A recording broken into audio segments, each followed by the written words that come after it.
L'Algérie, située en Afrique du Nord, couvre une superficie de 2,4 millions de kilomètres carrés et compte près de 4000 espèces végétales. On distingue 3 régions géographiques, le Tell au nord, la steppe et le Sahara. Commençons par le Tell. Il couvre 5% du territoire, s'étale sur 1600 km de côte et englobe vers l'intérieur de nombreuses plaines et les différents monts de l'Atlas tellien. C'est une région qui est sous l'influence d'un climat méditerranéen et présente la flore la plus diversifiée du pays avec 2500 espèces, dont 10% sont endémiques, c'est-à-dire localisées dans une région géographique bien délimitée. Par exemple, cette brassicacée, Erysimum keeri, et cette astéracée, Hippokeris saldensis, 2 endémiques du parc national du Gouraya dans la région de Béjaïa. C'est également une région qui est caractérisée par la plus grande diversité au niveau des formations végétales. On va par exemple observer des forêts de pins d'Alep tout le long du littoral, sur les monts de l'Atlas tellien, à partir d'une certaine altitude des forêts de cèdres, également des forêts de feuillus, le chêne vert, le chêne liège, le chêne zen, des matorrales et toute une mosaïque de terres cultivées, en friche et pâturées. Lorsqu'on passe le revers sud de l'Atlas tellien, c'est la steppe. Elle couvre environ 15% du territoire et comporte les hauts plateaux dont l'altitude varie entre 600 et 1200 mètres. Elle est sous un climat aride, méditerranéen, et présente une flore moins riche que celle du Tell, avec 1100 espèces et très peu d'endémiques. On peut citer comme exemple cette labier, Sacocalix satureoides. Lorsqu'on passe le revers sud de l'Atlas saharien, c'est le Sahara. Il couvre 80% du territoire, il est sous l'influence d'un climat extrêmement aride et présente de ce fait la flore la moins riche, avec seulement 600 espèces. Par contre, le taux d'endémique est élevé, 25%. On peut citer les plus connus, le myrte de Nivelles et l'olivier de la Périne.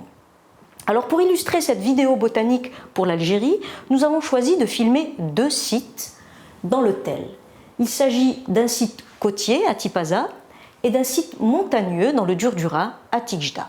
Et pour les régions steppiques et sahariennes, nous présenterons en images les principales formations végétales de ces régions.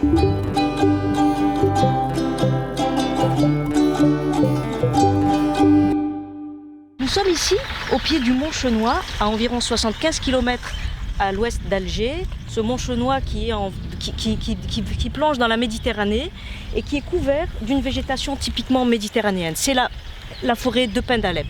La végétation n'est pas naturelle d'un seul tenant. On va également avoir des portions qui sont cultivées, comme ce champ de choux, ou encore cette terre en friche qui est couverte par l'oxalis, et au niveau desquelles on va également voir des espèces spontanées, comme cette inule visqueuse qui ne fleurira qu'au mois d'août. Zoomons sur la forêt de pins d'Alep pour voir un petit peu les principales espèces qui cohabitent ensemble. On va commencer par l'olivier ici en haut, qui constitue la strate arborée. Un peu plus bas, on voit 2 espèces bien communes, le lentisque et le genêt épineux. Le pin d'Alep, ce conifère bien représenté sur tout le bassin méditerranéen, forme de belles pinèdes le long du littoral, est-ouest. Mais on va également le retrouver sous forme de pinèdes au niveau de l'Atlas tellien et ainsi que l'Atlas saharien. Alors ici, j'aimerais vous montrer quelques arbustes du maquis méditerranéen parmi les plus représentatifs, comme ce genêt épineux de la famille des Fabacées, ou encore cette filaire de la famille des Oléacées, ce lentisque de la famille des Anacardiacées et ce chêne kermès de la famille des Fagacées.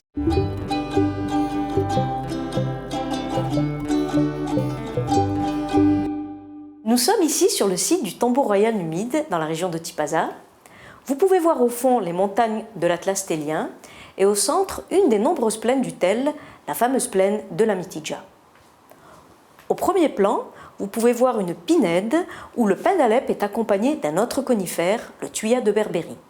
Il a la particularité d'avoir son fruit, ou cône, constitué de 4 écailles, d'où le nom latin Tetraclinis articulata. Nous voilà rendus au parc national du Durdura, plus précisément à Tijdagh, qui est à 140 km à l'est d'Alger. Nous sommes ici à 1500 mètres d'altitude. C'est un parc montagneux. On voit ici cette chaîne calcaire qui culmine à 2308 mètres au niveau du mont Lel-Lardija. Ce parc est réputé pour sa grande diversité floristique, avec pas moins de 1000 espèces recensées, et dont 210 sont rares, voire très rares, et 32 espèces endémiques. C'est donc un parc qui est un véritable hotspot de biodiversité, et ce qui explique pourquoi il a été érigé en réserve de biosphère. Un des intérêts botaniques du parc national du Durdura est la présence du cèdre de l'Atlas. Ce conifère de la famille des pinacées, avec ses feuilles en aiguille, est une espèce endémique de l'Atlas marocain et algérien. À partir de 1200 mètres, il va former de très belles cédrées, souvent pures comme on peut le voir ici, ou alors en mélange avec le chêne vert à des altitudes inférieures. Parmi les espèces arbustives qui accompagnent le cèdre, j'aimerais vous montrer le genévrier commun ou rampant, comme on peut voir ici, et qui est considéré comme une plante nurse pour le cèdre. Pourquoi? Parce que lors des jeunes stades de développement de ce cèdre de l'Atlas, il sera à l'intérieur de la touffe de genévrier et protégé ainsi du pâturage, relativement important dans ces cédrées. Et pour les espèces herbacées, j'aimerais illustrer une endémique à floraison printanière, la violette de Mumby, et une endémique à floraison automnale, le Cyclamen africanum. Alors plus on monte en altitude, à peu près vers 1800-1900 mètres, la cédrée va céder la place aux pelouses, les pelouses d'altitude. On le voit très bien sur ce mont majestueux du Lel-Lardija, avec ces pelouses qui sont dominées par des plantes qui, pour la plupart, sont en forme de coussinet, qui est une adaptation aux altitudes élevées, comme par exemple le buple-pleuvre épineux. Et au printemps, de nombreux annuels fleurissent, parmi lesquels je citerai deux astéracées très communes, l'inule des montagnes et la catananche à fleurs bleues, ou encore la scabieuse crénelée, qui est une dipsacacée, et enfin la saponaire, qui est une cariophyllacée commune avec les montagnes de Sicile. Alors là, nous avons grimpé, nous sommes à peu près à 2000 mètres d'altitude, dans un habitat rocailleux, comme on peut le voir ici, et j'aimerais vous montrer une espèce très rare pour la flore algérienne. En fait, c'est un deuxième genévrier, c'est le genévrier Sabine. Ce genévrier, qui est plutôt abondant en Europe, va donc être localisé au niveau de 3 stations dans le Durdura. Il est conservé, heureusement, parce qu'il est au niveau d'un habitat difficile d'accès, comme on peut le voir ici, et il a donc une écologie très particulière qui fait que l'espèce est protégée. C'est ici que s'achève notre balade botanique dans le parc national du Durdura, avec cette belle mosaïque de végétation, la pelouse en avant-plan avec les genêts qui sont en fleurs, et derrière la forêt de cèdres. Et derrière les derniers contreforts de cette chaîne thélienne se poursuivra notre balade botanique dans la région steppique.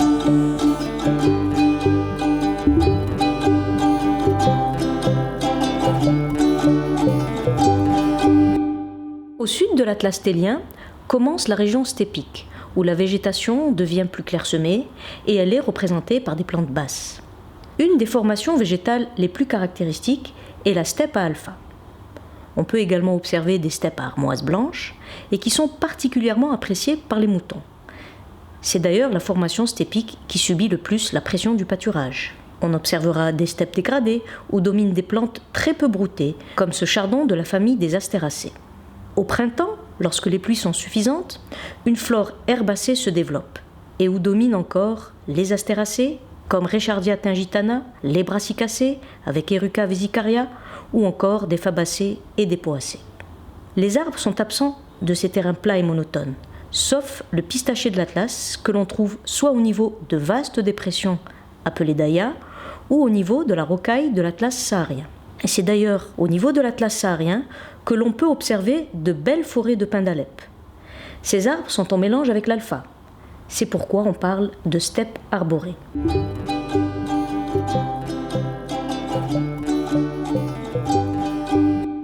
La région saharienne se caractérise par un climat hyperaride, où la pluviométrie annuelle ne dépasse pas 100 mm. Cette vaste région désertique est dominée par d'immenses plateaux caillouteux et à un degré moindre par des étendues de sable appelées ergues. La végétation saharienne, qualifiée de xérophile, va surtout se confiner dans les habitats favorables que sont les oueds, c'est-à-dire des cours d'eau à écoulement intermittent. La formation végétale la plus répandue est sans conteste la forêt désertique à Acacia radiana. elle constitue dans certaines vallées de très belles formations où cette fabacée arborée est très souvent accompagnée du mille saharien, le Panicum turgidum. Et l'association de ces deux espèces rappelle l'aspect de la savane. Dans ces oueds à acacia, on rencontrera également diverses espèces, comme cette fabacée arbustive, Rhetam aretam, cette brassicacée épineuse, Zilla macroptera, ou encore ces deux astéracées, Envilea radiata et Asteriscus graveolens. Durant une très courte période, entre février et mars, et lorsque les pluies sont suffisantes, de nombreuses plantes herbacées fleurissent. À l'exemple de ce Senecio ogariensis et Brochia cinerea de la famille des astéracées, cette brassicacée endémique, Eremophyton chevalieri, ou encore ces deux fabacées, Lotus oruderi et Lupinus digitatus, endémique du Tassili.